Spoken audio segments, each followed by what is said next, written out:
Difference. संचित जी मौजूद है, क्या कुछ कहा गया कोर्ट के तरफ से और क्या अब लोगों के अंदर संतुष्टि है? देखिए, ऑनरेबल सुप्रीम कोर्ट ने इस पूरे मामले पे जो है स्टे लगाया हुआ है और जब तक ये उन्होंने कहा है कि एक बार फिर से पुनर्विचार करना चाहिए इन पूरे नियमों को लेकर के यूजीसी के। और इसमें आज उन्होंने नोटिस दिया हुआ है सेंट्रल गवर्नमेंट और यूजीसी को, दोनों को नोटिस यहाँ से गया हुआ है सुप्रीम कोर्ट से। और उन्होंने 19 मार्च का डेट डिसाइड किया हुआ है, तब तक के लिए स्टे किया हुआ है। फिर हमारी टीम गठित होगी और इसको जो है रीड्राफ्ट किया जाएगा और फिर से इस पर नए नियमों का फिर से पालन होगा। तो तब तक के लिए इस पर रोक लगाई गई, सुप्रीम कोर्ट ने ऐसा आदेश आज दिया है। अगर आपसे बात करें, हमारे साथ एक और एडवोकेट मौजूद है वीरेंद्र जी, उनसे अगर बात करें, सर जरा सा इधर आ जाइए। ये जो नए नियम के खिलाफ जो प्रदर्शन हो रहा था और जिस तरीके से सुप्रीम कोर्ट का फैसला आया है, क्या है 2012 के आर्टिकल में जिसको लेकर के अभी कहा गया है कि वही रहेगा?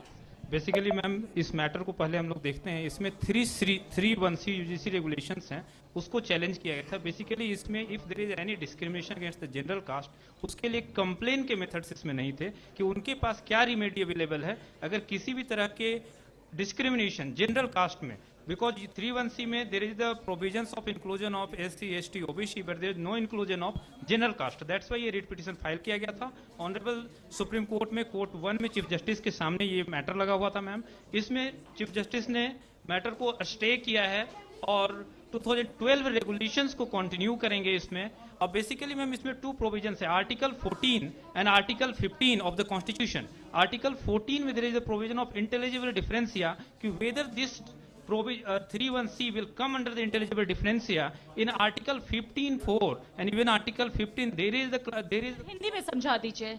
आर्टिकल 15 में ये क्लॉजेज है कि आप एक सेपरेट सोसाइटी के डिफरेंट सेक्शंस के लिए लाइक SC, ST, OBC के लिए आप लॉज ला सकते हैं। तो अब यहाँ ये देखना होगा मैम कि ये जो लॉज आए हैं ये आर्टिकल 15 में कवर्ड होगा नहीं, लेकिन सुप्रीम कोर्ट ने कहा कि इसमें इसके मिसयूज हो सकते हैं। There is the vagueness in the provision और इसके कारण कोई जनरल कास्ट को विंडिक्टिव नेचर से भी उनके अगेंस्ट केसेस फाइल कर सकता है। ये सब को देखते हुए कोर्ट ने कहा है कि एक कमेटी बनाई जाए और कमेटी फिर से इसको रिव्यू करे। टिल इसको 19 मार्च के लिए मैम रखा गया है। Till the time solicitor general को डायरेक्ट किया गया है कि आप एक कमेटी इसमें फॉर्म करें और कमेटी फॉर्म करके रिपोर्ट दे हमारे सामने और उनको रिप्लाई फाइल करने का मौका दिया गया है मैम। SC, ST और OBC समुदाय की तरफ से भी कोई पिटीशन फाइल की गई है? उनकी तरफ से भी पक्ष रखा गया है मैम, लेकिन इसमें चूंकि स्पेसिफिकली इसमें मैम उनके पास तो राइट्स है ही कि अगर उनके कोई भी ऑफेंसेस उनके अगेंस्ट होते हैं तो फाइल कर ही सकते हैं। बट स्पेसिफिक इसमें जनरल कास्ट के लोग जो हैं ये पिटीशंस फाइल किए हैं, उनका कहना है कि ये कहीं ना कहीं डिस्क्रिमिनेटरी है जनरल कास्ट के लिए। इवन मैम इसके ये भी अगर आप इसको समझे तो इसमें ये भी प्रोविजन है कि कहीं ना कहीं जो एटमॉस्फेयर यूनिवर्सिटी के अंदर होता है वो बहुत इंक्लूसिव होना चाहिए, बहुत साउंड होना चाहिए। और अगर इस तरह के प्रोविजंस होंगे तो कहीं ना कहीं जो एटमॉस्फेयर यूनिवर्सिटी का है वो चैलेंज होगा मैम। इस बात को इवन ऑनरेबल चीफ जस्टिस ने भी कहा है कि यूनिवर्सिटी के अंदर ये माहौल होना चाहिए कि सब लोग इंक्लूसिव वे में रहे और बड़े एक सौहार्द का माहौल यूनिवर्सिटी में होना चाहिए और कहीं ना कहीं एजुकेशन का भी यही पर्पस है मैम। Thank you. कुछ बोलना है?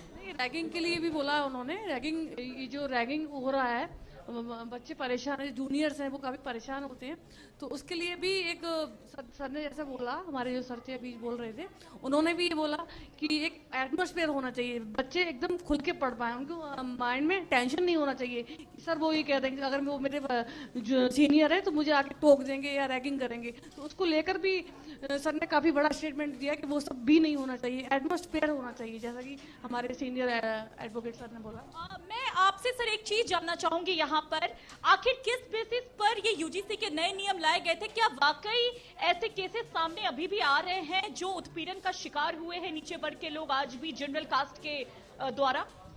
देखिए, मैं आपको पहली चीज तो ये बता दूं, ये जो यूजीसी का नियम था इसमें जहां तक मुझे ऐसा पढ़ने सुनने में आया कि इसमें इन्वेस्टिगेशन का प्रोसेस पूरा हटा दिया था।